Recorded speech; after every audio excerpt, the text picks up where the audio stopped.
massive, powerful brand, but people associate it as, oh, it's a video game console. But you and I know that it is so much more than a video game console. And as soon as they can somehow, whether they just make a clone of it and call it something else, the Media Cube or whatever, as soon as they can get people to realize that this, that the video game portion is just one small fraction of what Xbox Live is, it could be even a bigger monster than it is. So once I saw what was going on, I saw the potential, and all of a sudden I saw the game. We started doing commercials, and I saw, actual video commercials of me in the game. It was just sort of this mind-blowing capabilities that I thought, wow, we're just at the very beginning here. Imagine where this is going to go. So, it was an extraordinary opportunity. And like I said, the only part that makes me sad about it is the what if, where could it be right now? Well, I know to this day I can't actually look at a Kiwi or a box of Lifestyle cookies without hearing your voice. I appreciate that. No, I've gotten no kickbacks from the Kiwi people, by the way, which has upset me greatly. But, a lot of stuff like that, the Kiwis thing and, you name it, the Age of Booty, all of these things that sort of became inside jokes on the game, were all just totally organic moments, just things that just happened for whatever reason.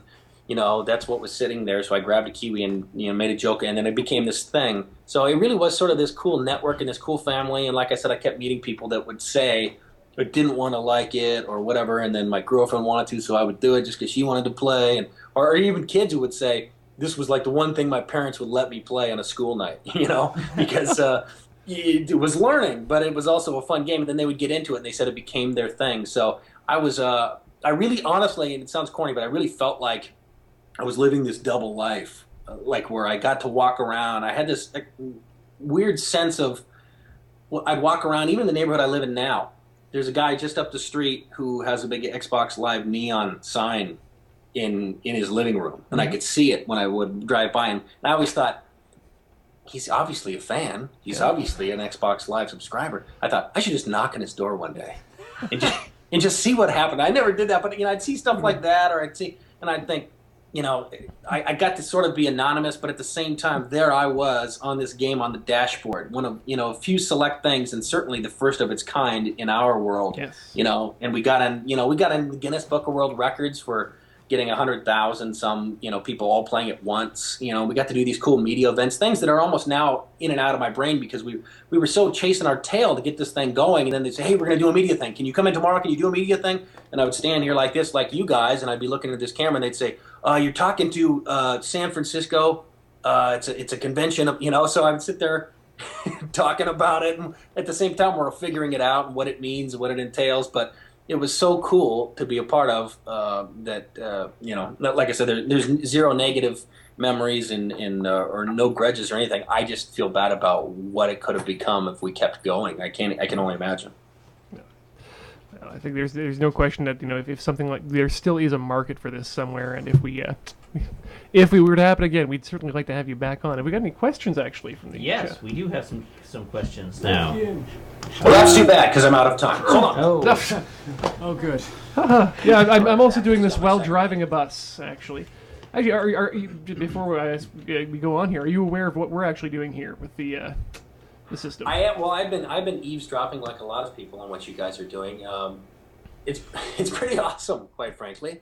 I think I sort of try to do power it out through the night kind of things a couple of times in my life, and I crumbled. My knees got weak. So the fact that you guys are doing this, and for charity and Child's Play, I'm very familiar with because we had the guys, Gabe and Tycho, on. They came. They were in studio with me, and so. I'm definitely familiar with it, and it's obviously a great cause. I've got children. I've got 2 daughters, so no, it's extraordinary what you guys are doing. That's why it was a no-brainer for me. I wasn't familiar when you first had connected with me online, and that's why I looked it up, and I thought, man, this is pretty cool. No fair. So, yeah. I'm glad to have you on board the bus here. So actually, I'll start off the questions here with one we've been throwing it to pretty much all of our guests. No, hey, you sit down. You're going with this. Yep. I'm about to answer me a question. Okay. So rude. Saves me having to ask it because I've never had so much power. This is fantastic. You can go if you got to go somewhere. It's Okay. fine. I just wanted to see if you would respond, and you did. That's great. Sorry. No. Now people know this is live. It's mostly live. We've got a small delay that we can't do anything about. So, so the question is, of course, Star Trek erotic fan fiction. Which side do you stand on, pro or con? They just wanted to hear you say that out loud, didn't they? Serious question, though. We've Serious question? What Serious is your question. stance on erotic Star Trek fan fiction? What is my stance? I would say it's a firm stance. Which one? I'll leave it at that. I think we've been dealing with Next Generation. Yeah. Oh, wow. Even way up. 'Cause otherwise, it gets a little bit too weird. Yeah, there's an opportunity. But if you're looking for a specific one, I can't even say that I could mention one. Okay. Hey, Let's move on to other questions. yes.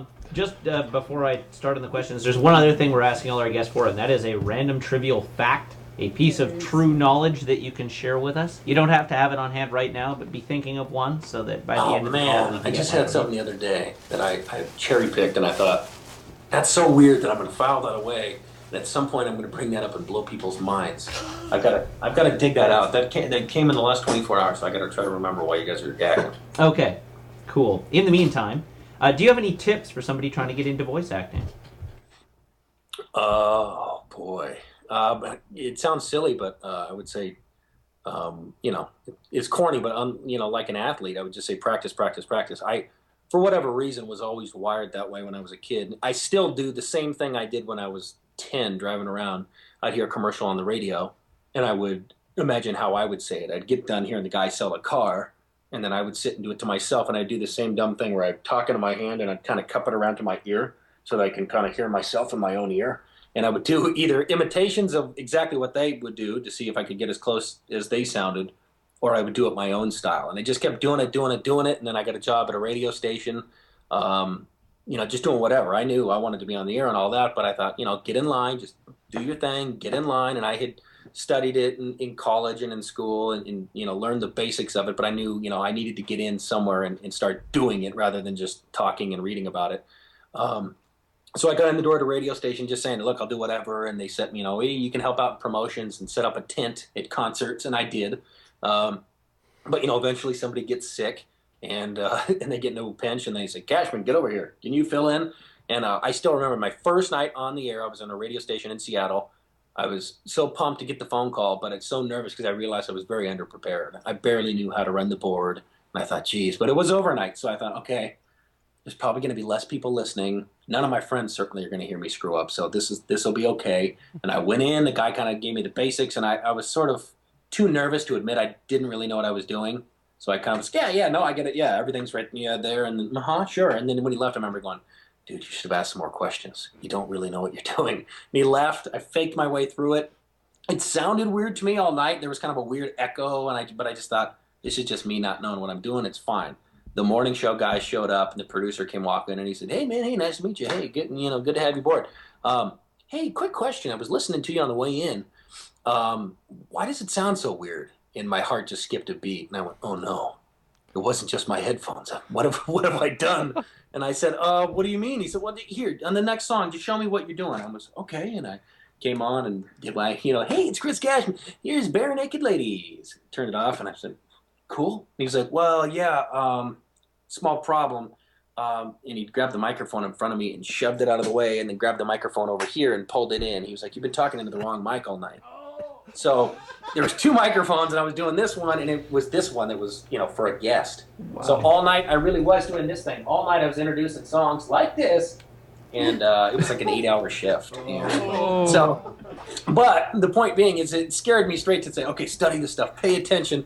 And I just started doing it. I would read scripts. There's like voice guys out there, and I bought a couple of their books because some guys were very cool, and they would have scripts in them. Because I wanted to read, like, what's a real script from, like, one of these TV channels and stuff. The imaging, the guys who do the voice imaging for a living, I always thought that was the coolest job ever. Because I was working at the radio station, and I asked to sit in one day on the imaging where they put together the, Hot 104 or whatever they say. And I wanted to know how they did that. And I went in there, and he said, we get the guy on the ISDN line. I said, what's that? And he said, it's a line that we have to his studio, and he's in New York. That was all news to me. I went, he's not here?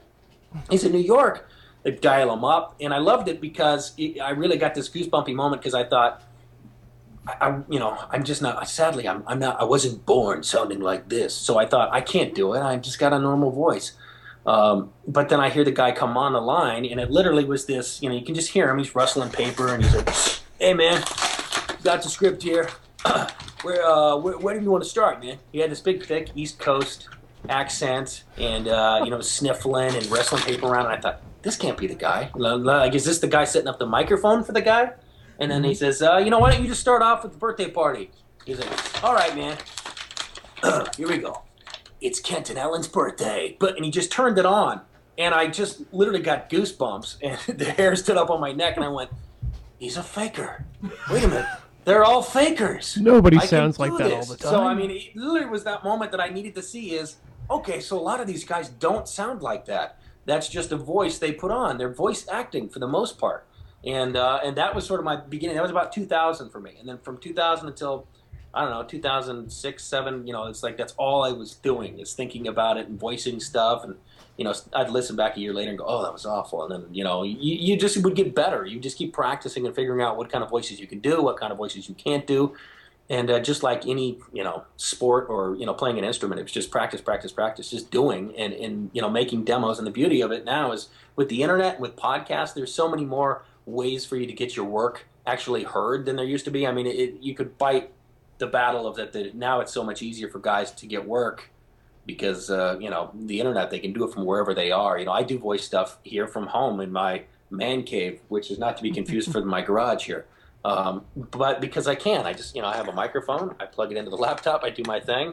And, with podcasts and all of those things, now there's more and more opportunities to do your thing and get your voice heard. Maybe even, that's what I started doing. I basically was saying, hey, I'm really into this imaging thing.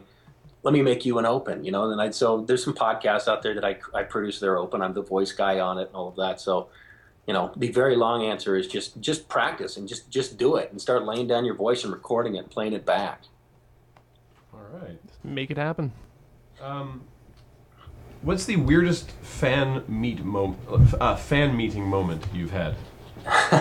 Well, I wouldn't say that there haven't been any uncomfortable meeting moments, but I've had several really awesome ones, and that's sort of the silver lining to the game getting canceled, because they did give me a little bit of a heads up that it was happening.